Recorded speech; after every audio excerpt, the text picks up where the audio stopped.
పిల్లలు మనకు seed balls అంటాము. సీడ్ బాల్స్ తెలుసా? సీడ్ బాల్స్ మనం పోయిన సంవత్సరం ఇక్కడ వేసినాం. సీడ్ బాల్స్ విత్తన బంతి. విత్తన బంతి అంటే మట్టి లోపల ఒక విత్తనం పెట్టాలా. ఏం విత్తనము? సీతాఫలం విత్తనము.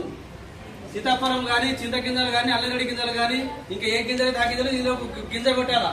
వింటున్నా? ఇప్పుడు నేను చేస్తున్నాను చూడండి. నన్ను చూడండి, మీరు ఎవరు చేయొద్దు. నన్ను చూడండి. ఇందులో గింజ పెట్టేసి ఈ మట్టిని గోటిలాగా వేయాలా. చేయొద్దు, మీరు చేయొద్దు, చూడండి అంతే. ఇది గోటిలాగా వేసేస్తే ఇంకొంచెం సీడ్ బాల్.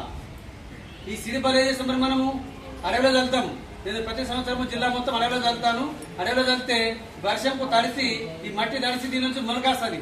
మొలకొచ్చి ఏమవుతుంది? అది ఆ మొలక చెట్టుగా మారుతుంది. ఆ చెట్టుగా మారుతుంది సీతాఫలం గింజ కదా. ఈ సీతాఫలం కానీ, చింత కానీ, అల్లగడ్డ కానీ ఇట్లా పళ్ళె గింజలు అడవిలో వేస్తే కోతులు, మిగతా అడవి జంతువులు అడవిలో ఉంటాయి. కోతులు ఊర్లోకి వస్తున్నాయి కదా. మరి ఊర్లోకి రాకుండా ఉండాలంటే మనం ఏం చేయాలా? సీడ్ బాల్స్ తయారు చేసి అడవిలో చల్లాలా. ప్రతి గ్రామంలో ఇట్లా అడవిలో చల్లితే కోతలన్నీ అడవిలోనే ఉంటాయి. ఓకేనా? మరి మనం ఇప్పుడు సీడ్ బాల్ తయారు చేద్దాము. ఓకేనా?